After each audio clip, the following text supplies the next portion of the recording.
Whether you love it or hate it, Power Rangers Turbo was pretty monumental. It had our first real cutoff from the original team that had kind of come in and out, a few members here and there, to just a completely new cast. Now, this isn't going to be a hate on Turbo video. I don't like really that perception people have where they just completely badmouth a season. I love Power Rangers. Honestly, Power Rangers is the one thing I really know stuff about.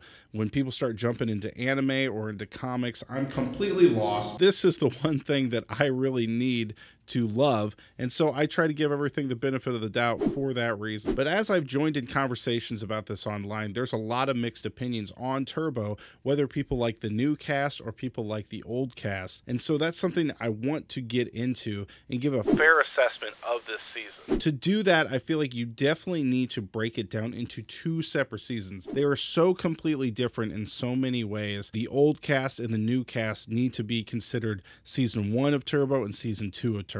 First, I'm going to dive into the production side of Power Rangers Turbo because there is a lot happening in the background that really affected this show and might help you see that things weren't so easy for the people writing it, the people working on it, and that's why some of the things that maybe you don't like about the show wasn't really their fault.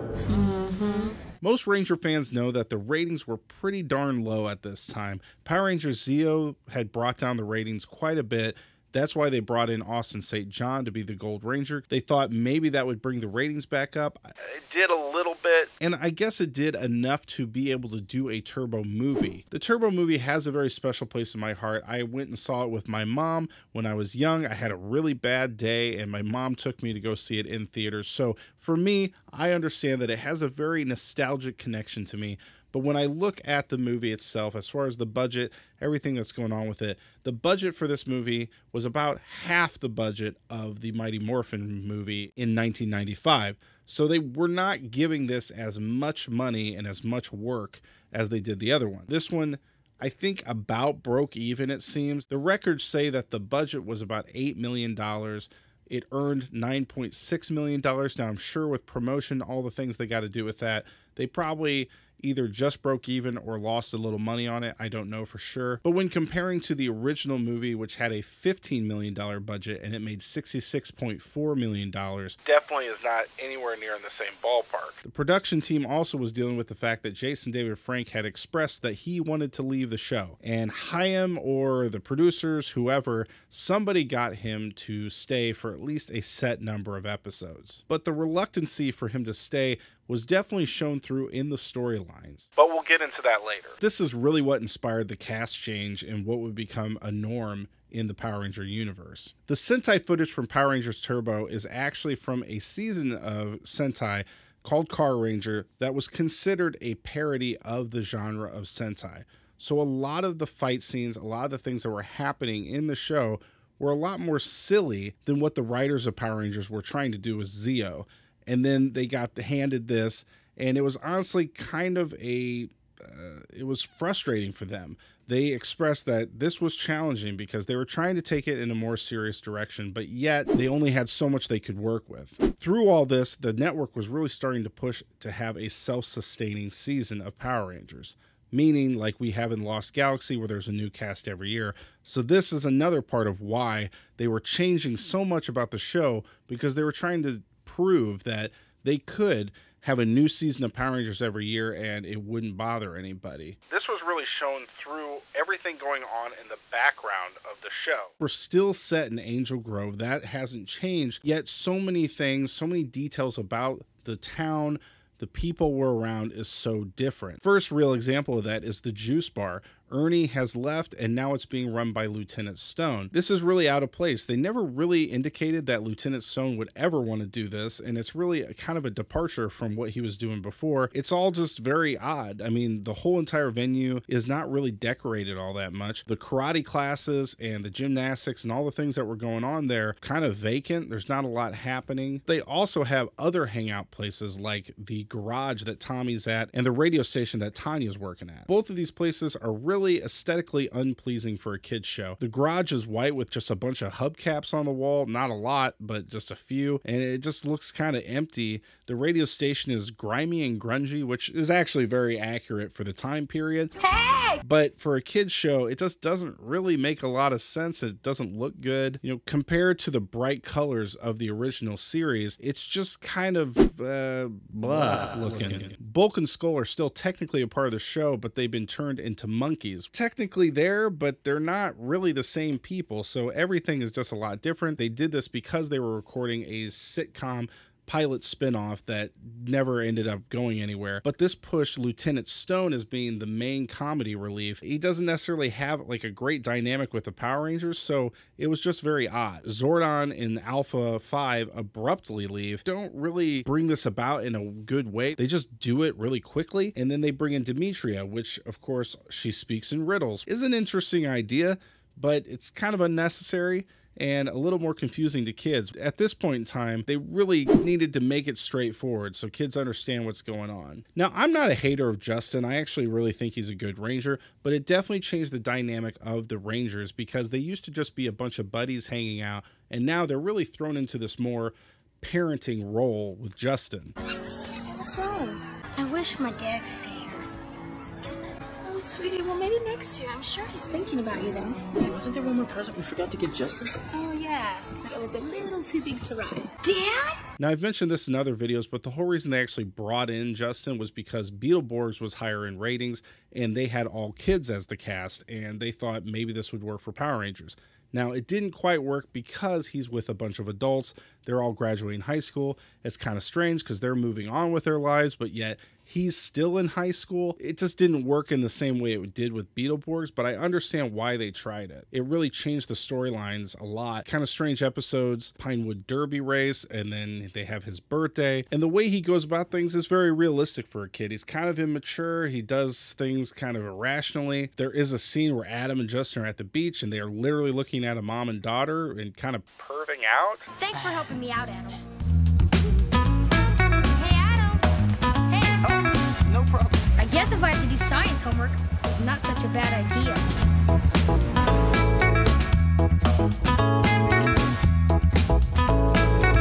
In fact, long-term project.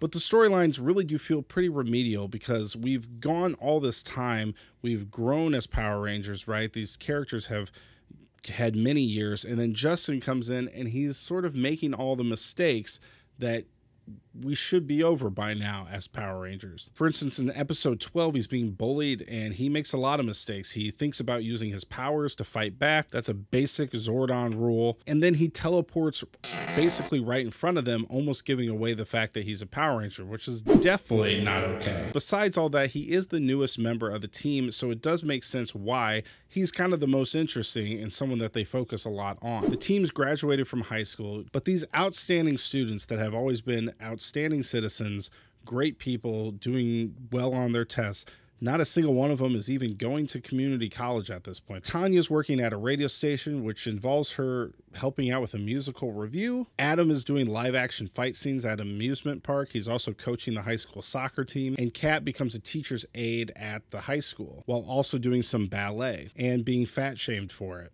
Kat, I think your audition was excellent. Oh, I'm sure you'll get a part. There are lots of other good parts out there for girls with your build. You're mean, you're rude, and you alienate yourself from everybody. Tommy has this sudden racing career, which I don't have a problem with him having this new ambition to do racing. It is very out of nowhere. The thing that is absent with him being into cars all of a sudden is that he's never doing martial arts.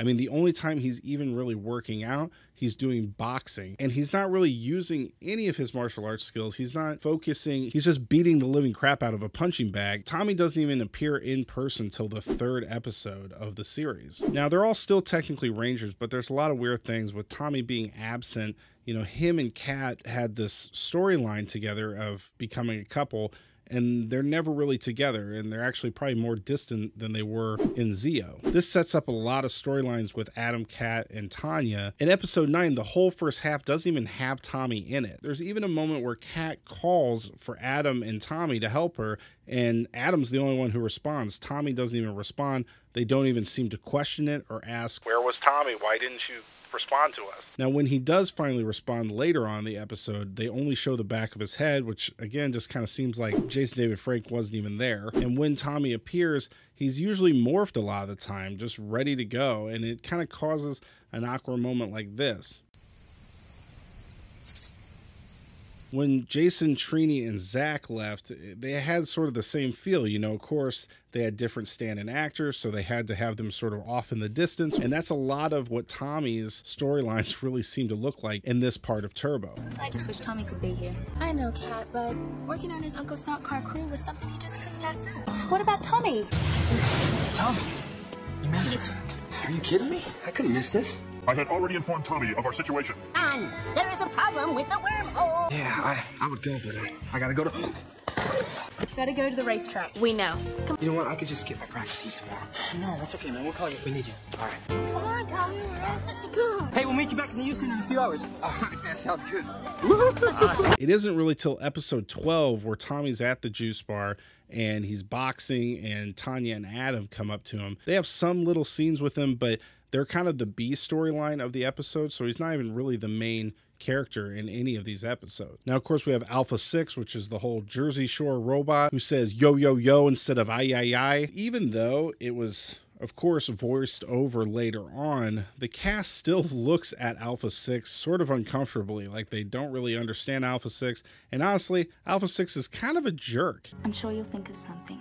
Whoa, whoa, whoa. Hey, you guys ever seen a robot hurl? Excuse me? Well, you're about to if you don't cut it out with this mushy stuff. You know, there's no sixth ranger in this season either, which is okay, but when you compare to the old seasons where we had such incredible six rangers, it really does seem kind of odd, and there's no real connection to that character because they don't have a personality. You know, we had Billy, who was the nerd, we had Kimberly, who was the girly girl, the leader, Jason, we had Zach, who was full of life, and Trini, who was kind of the stoic, strong martial artist. And we just don't really have anything about this character besides he's a cop. Are you a cop? No way. You swear? I swear. You look like a cop. I could be a cop. Now, I'd say there are some redeeming qualities. The villains are pretty darn funny. I do like their dynamic quite a lot. They couldn't find pointy ears at a Star Trek convention. When will I learn not to fight with soccer coaches? This must be my lucky day. Is that McMahon here with a giant check? They're in a submarine, and their little scope can go and see through any body of water through a glass or anything, which, you know, it's fun for a kid's show. I think it does add quite a lot to it. Of course, their plan for every episode is to just set up a bomb somewhere in the city. It does get kind of old, but of course, for a show that the plot line every single episode is to send a monster into the city, I guess I can't really rag on that part. There is one episode where Kat defuses a bomb by shooting it. There it is! I think I can take care of this one. You lose again, Divatox.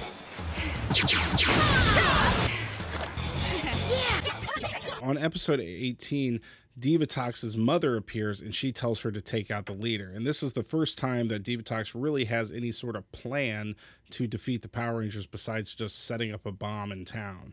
So as we gear up to the season finale of what I call season 1, we have a couple episodes that are pretty monumental. We have Honey, I Shrunk the Rangers, which is an episode where the Rangers get captured by Divatox. They get taken to her submarine and they're shrunk down, being turned into insects. Now, it is a cool episode, and I remember this episode pretty clearly as a kid. I thought it was pretty cool, but after watching it later on, I realized that this is like the second to last episode as we come to our finale for them and the send-off to these Rangers, and they never demorph in this whole entire episode. They're just in these Ranger outfits, so they're not doing any in-person acting, which is just interesting choice for the ending of these characters. Now, in this episode, Bulk and Skull finally stop being chimps, and now they are invisible. Still have Bulk and Skull, but still don't really have them fully. It's still a strange take on those characters. Passing the torch starts out with the Rangers going camping. Tommy and Kat are driving, and this is the very first time in the whole entire season of Turbo that they have been alone, just the two of them, having a sort of couple moment. And there's lots of comments being made about how Tommy's always late. At least you're on time today. I'm impressed. I'm always on time. Well, except for the time for late. Tommy and Kat aren't here yet? You know Tommy, he was born late. This is the send-off for these people, these characters that we've seen for years, especially someone like Tommy, who's been on Power Rangers since the very beginning, basically. Certain shows that they really show the progression of characters, and by the end of the show, you really see how much they've grown, and they really honor that in the finale. But this is sort of the opposite. They're almost showing us how flawed these Rangers are, and they're showing us how bad they are at being Rangers all of a sudden, which is really out of character because they've been good Rangers in the past. One of the examples of that is just the fact that Tommy and Kat are running away from 4 Piranhatrons on motorcycles being shot at. Now, 4 Piranhatrons should not be something they are challenged with, and Tommy just keeps driving and letting them attack them. Both of them should jump out of the vehicle and morph and just start attacking these Piranhatrons. And at the point where Tommy's hurt and Kat's out there, she seems like she is so scared to take on 4 Piranhatrons, which is just crazy. She's been a Power Ranger for years, and she should be able to do this. Hello! When Kat is aided by Cassie and TJ, they seem to be way stronger fighters than her, which is very odd because neither of them are really super well trained, besides Cassie making a joke about how her ancestors invented this. Furthermore, Justin, Adam, and Tanya are fighting a monster, and every time they try to morph, the monster is taking away their Ranger keys and stopping them from morphing. To me, it's just kind of a silly move. Now, in a normal episode, this could be something that makes perfect sense. Oh, he's really fast. We got to learn how to be faster or how to block him. But this, again, is the send-off to Adam and Tanya, and they can't even figure out how to morph in front of a monster without getting stopped. That just seems really weird and out of character for them.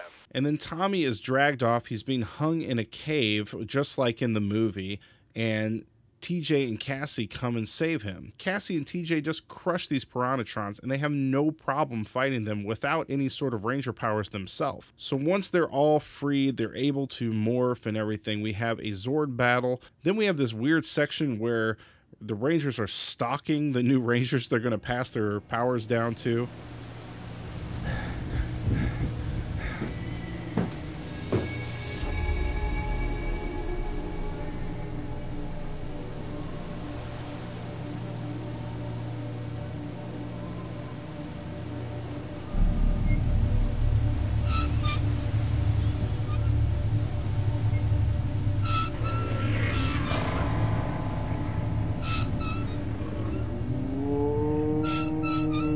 And throughout this episode, they show the sand timer. Alpha and Demetria are both saying, oh, time's running out, your assignment, you got to do this.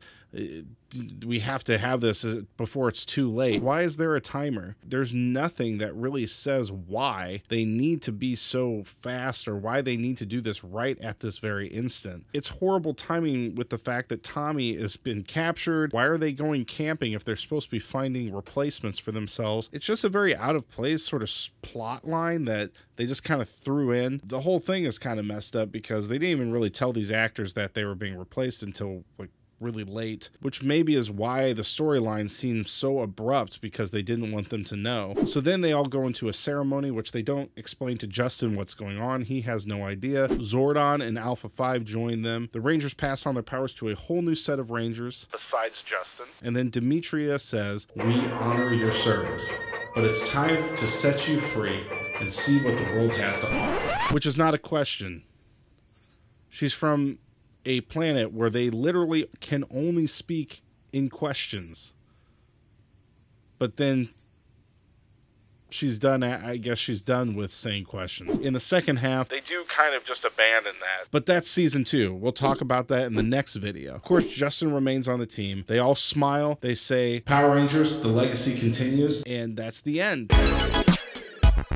Feels really out of place. Honestly, they kind of did a better send-off to Jason, Trini, and Zach. Like, they kind of took some time to explain that even though the actors weren't even on set anymore, they really sent them off a little bit better, besides not being able to see them demorph. The thing that really does frustrate me about this ending is that they make the Rangers look incompetent. They don't look like they know how to be Rangers. They're scared by a couple Piranhatrons. They're bad at fighting a monster. I mean, these people have been Rangers for a long time. You know, Tommy, Kat, and Adam were all Mighty Morphin Power Rangers at one point. All had their Zeo powers. Tanya was a Zeo Ranger. And then they have these turbo powers. There's no reason why they should have this much trouble at the end of their run. Honestly, this is one of the hardest things for me to admit, because there's a lot of seasons of Power Rangers people rag on that I don't think deserve to be ragged on. But the first half of Turbo is really not well done. It doesn't feel like Power Rangers. They aren't really a team. They're never really around each other. It definitely feels like they just have these characters that they don't know what to do with, run its course, and they don't